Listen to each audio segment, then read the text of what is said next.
Welcome to Jagran public school online classes. नमस्कार। हिंदी साहित्य की कक्षा में आप सभी का बहुत बहुत स्वागत है। मैं आपको राम लक्ष्मण परशुराम संवाद पढ़ाने जा रही हूँ, जो कि महाकवि तुलसीदास जी के द्वारा रचित है। इसके पहले वाले वीडियो में बच्चों मैंने 1 से लेकर 3 तक के काव्यांश की व्याख्या स्पष्ट की थी। आशा करती हूँ कि पूरी तरह से वो तीनों काव्यांश की व्याख्या आपको स्पष्ट हो गई होगी।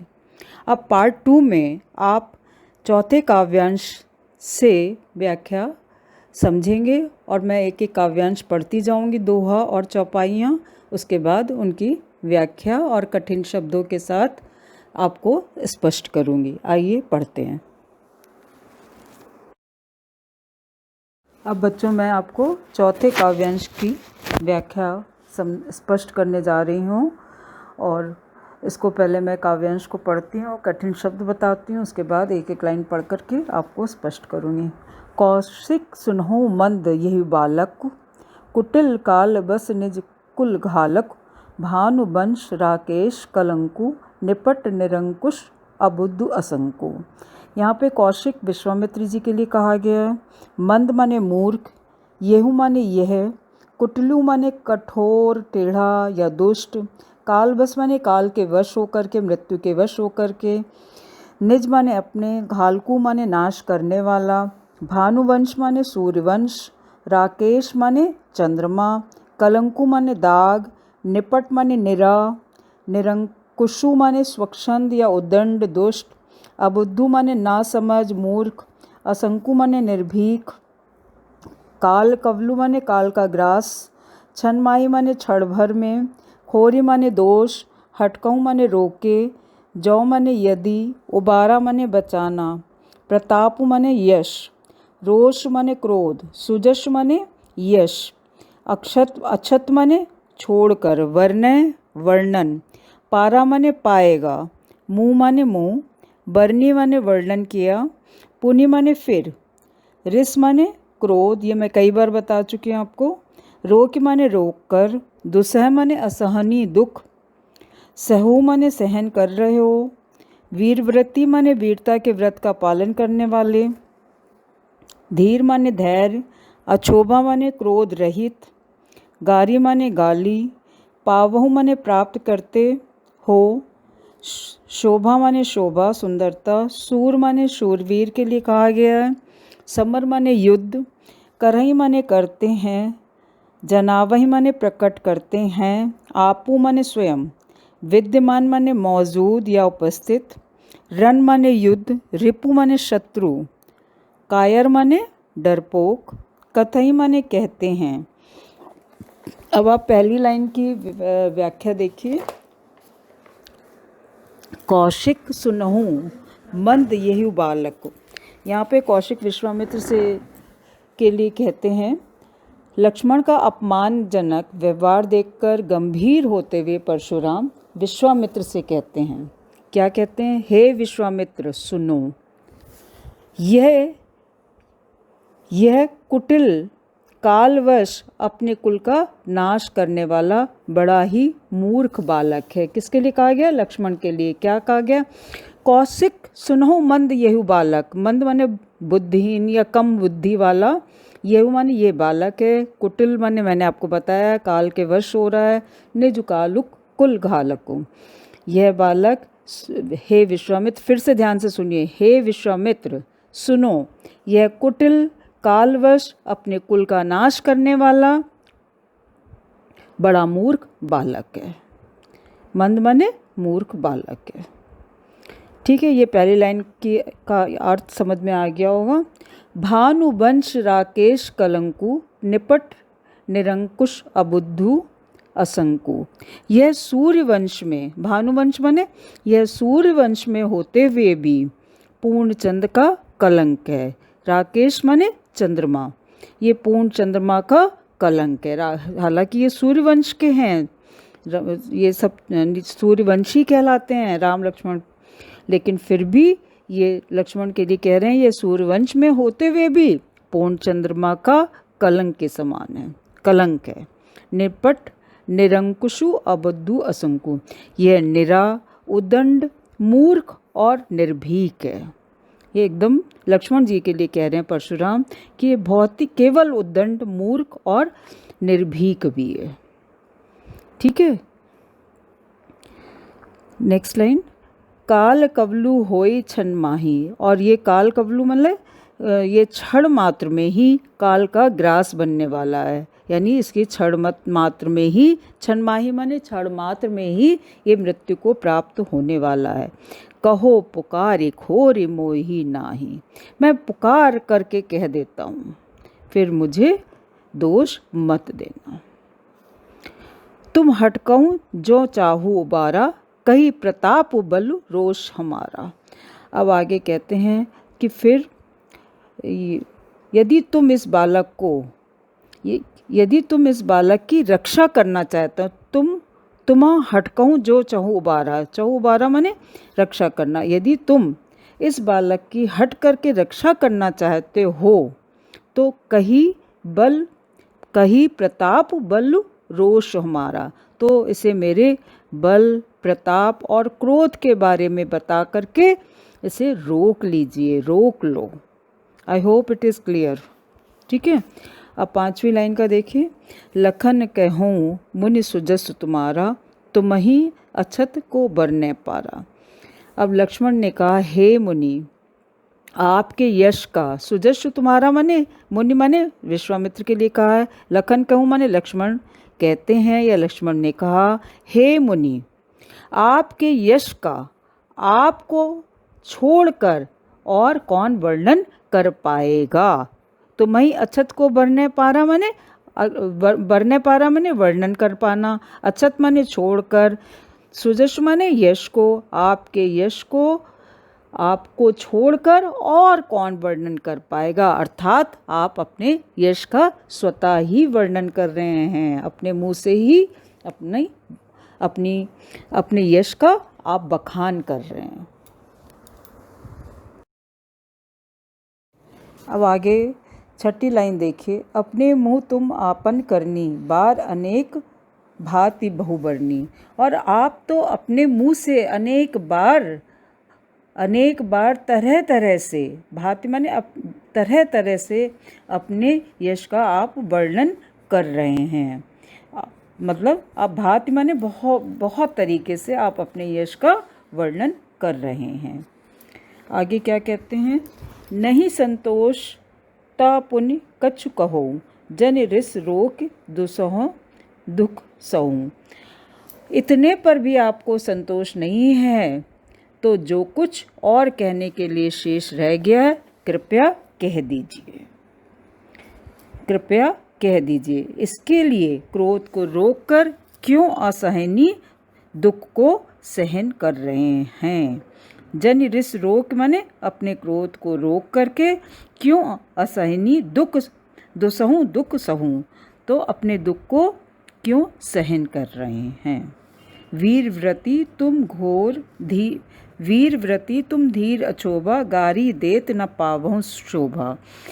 फिर आप तो वीरता के व्रत का पालन करने वाले, धीर माने धैर्यवान, यानी आप तो वीरता के व्रत का पालन करने वाले, धैर्यवान और शोभा रहित हैं। ठीक है, गारी देत न पावहु शोभा, और गारी देत माने इसलिए आप गाली देते हुए या अपशब्द बोलते हुए सुशोभित नहीं होते हैं। फिर से इस लाइन का अर्थ देखिए, फिर आप तो वीरता के व्रत का पालन करने वाले, आप तो वीरता के व्रत का पालन करने वाले, धैर्यवान, क्षोभ रहित हैं, इसलिए आप गाली देते हुए शोभित नहीं होते हैं। अब देखिए दोहा, सूर समर करनी कही न जनावहीं आपू, विद्यमान रन पाई रिपु कायर कतही प्रतापू। अब आगे कहते हैं, शूरवीर तो समर माने युद्ध में, शूरवीर तो अपना पराक्रम करके दिखाते हैं, यानी युद्ध में अपना पराक्रम करके दिखाते हैं, बातों से अपनी वीरता नहीं दिखाते हैं। कहीं ना जना वहीं आपू, अपनी वीरता बातों से नहीं दिखाते हैं।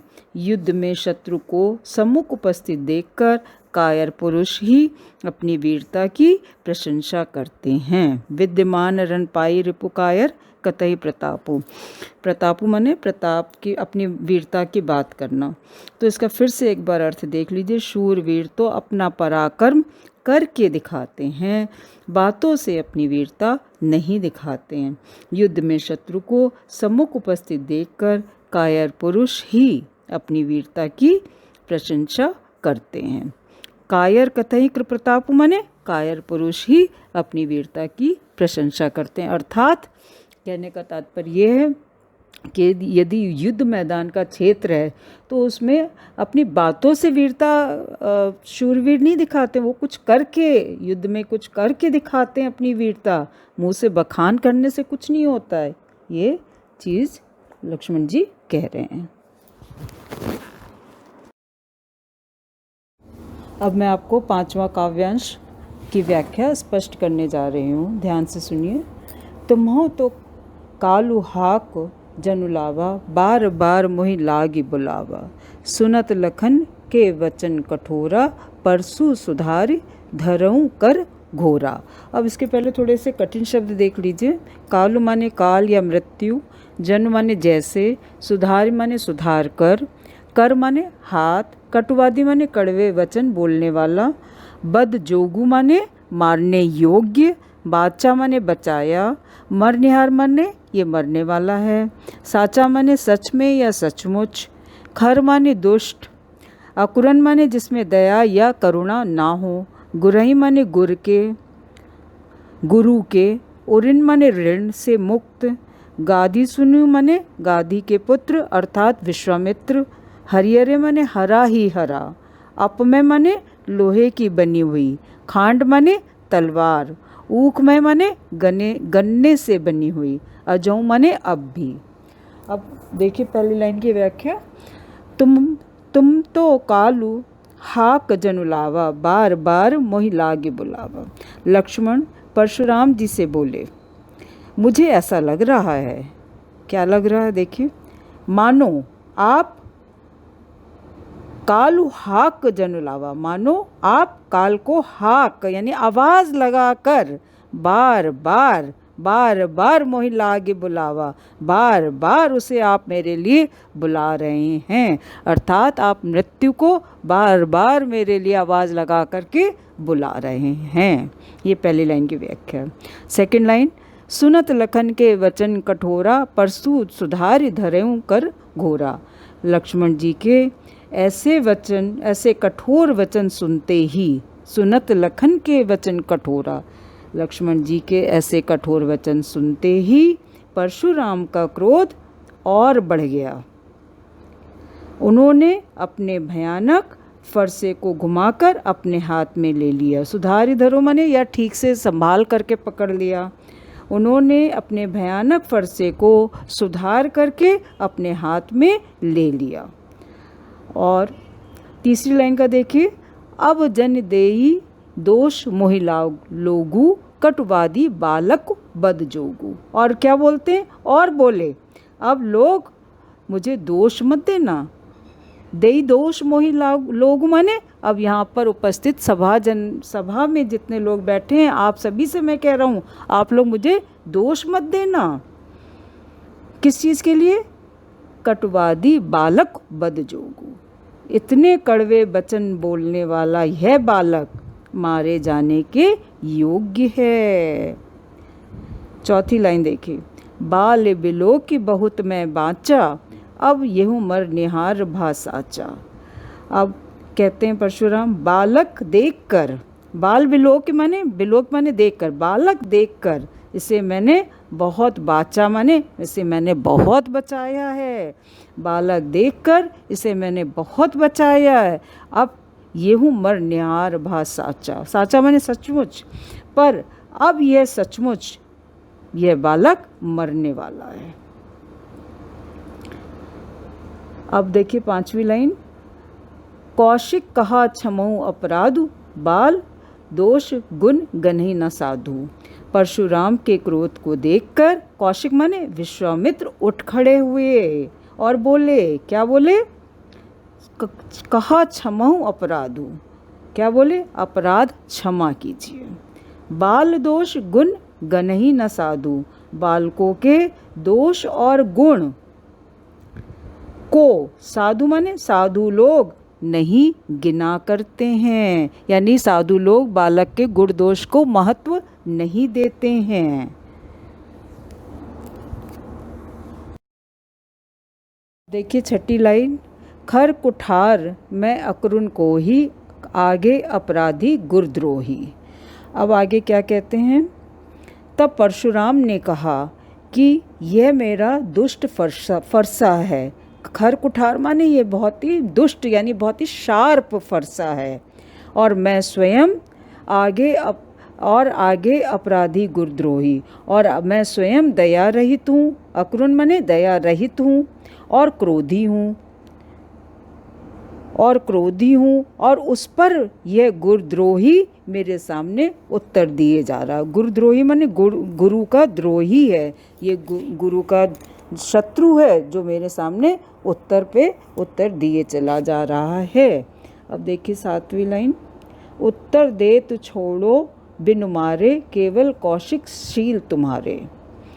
और आगे वो कहते हैं, हे विश्वामित्र। कौशिक माने हे विश्वामित्र, ये केवल आपके शील के कारण ही, शील माने आपके अच्छे व्यवहार के कारण ही मैं इसे बिना मारे ही छोड़ रहा हूँ। उत्तर देत छोड़ो बिन मारे, केवल कौशिक शील तुम्हारे। हे विश्वामित्र, मैं केवल आपके शील स्वभाव के कारण ही मैं बिना मारे ही इसे छोड़ रहा हूँ, नहीं तो न तो यही काट कुठार कठोरे, गुरही उरिन होते श्रम थोरे। नहीं तो इस कठोर फरसे से काट कर थोड़े ही समय में, थोड़े ही परिश्रम से गुरु के ऋण से मुक्त हो जाता। नहीं तो इस कठोर फरसे से काट कर थोड़े ही परिश्रम से गुरु के ऋण से मुक्त हो जाता।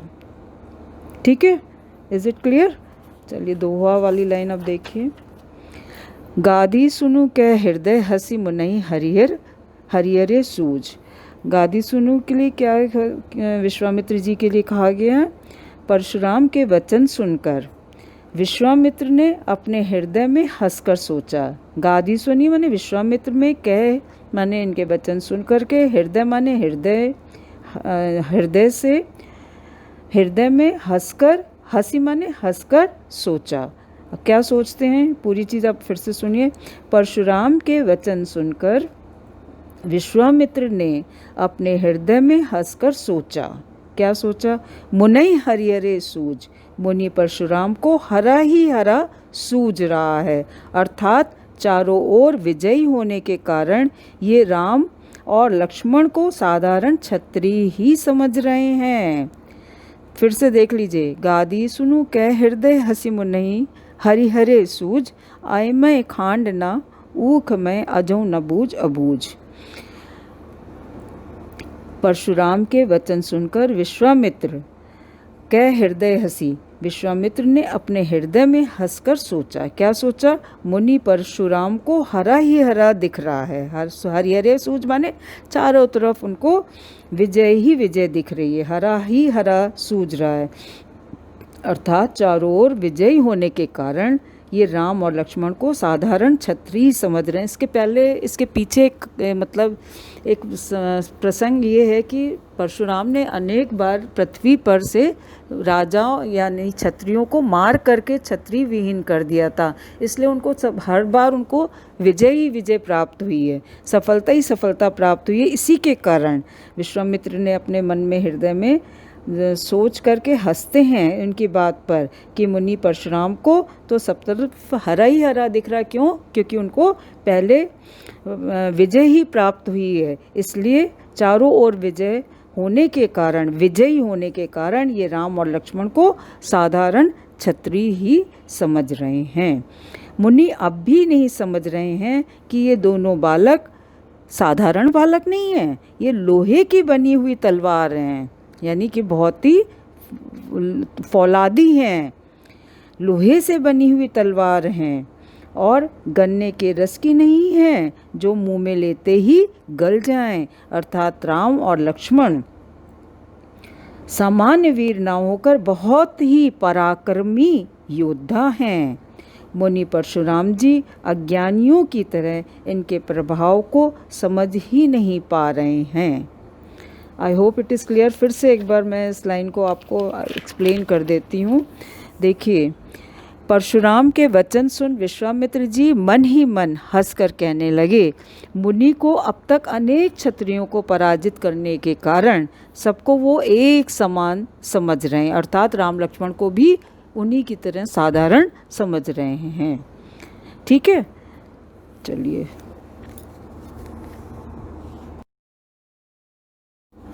आपका जो चौथा काव्यांश है, कौशिक सुनहु मंद येहु बालक, कुटिल काल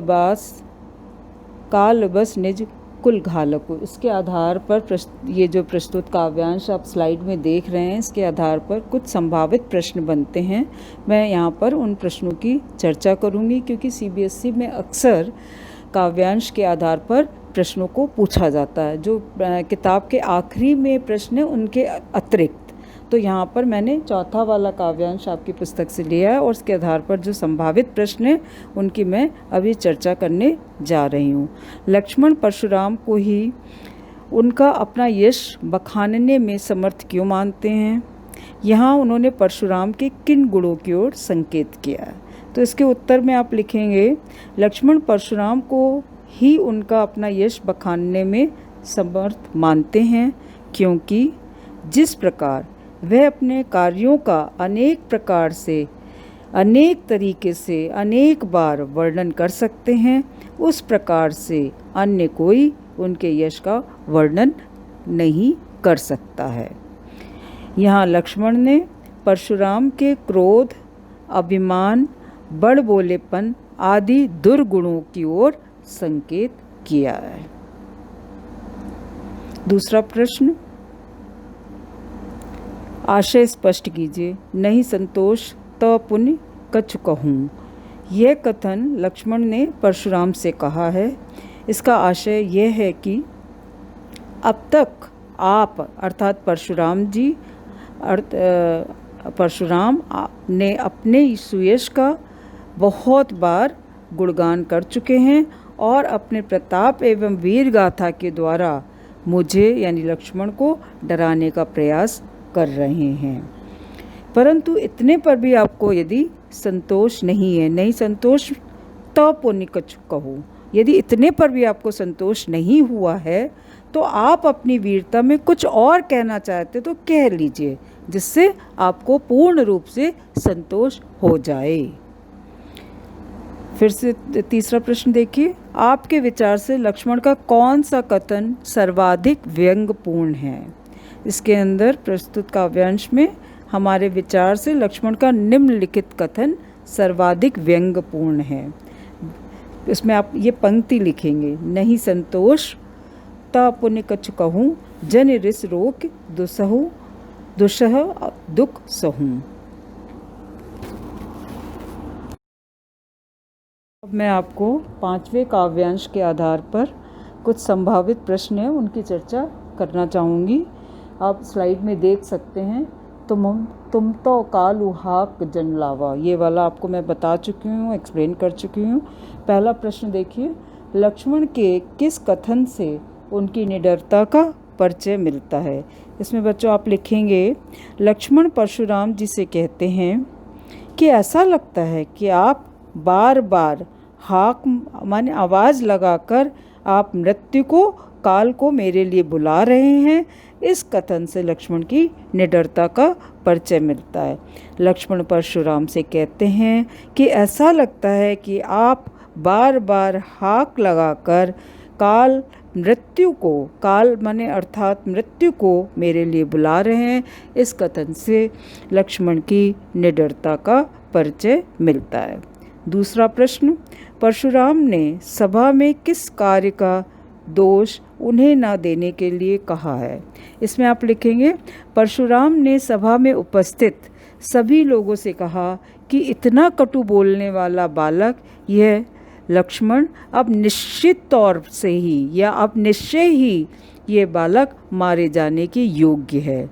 मैंने बालक समझकर ही इसे अभी तक बहुत बचाया है, किंतु अब इसका वध करना ही पड़ेगा। इस कार्य के लिए उन्हें कोई दोष ना दे। इस कार्य के लिए आप में से कोई भी परशुराम को दोष ना दें। यदि इनकी मृत्यु हो जाएगी तो आप में से कोई भी मुझे किसी भी प्रकार का दोष ना दें।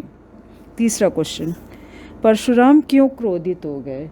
इसमें आप लिखेंगे, लक्ष्मण की व्यंग भरी बातों को सुनकर परशुराम क्रोधित हो गए थे।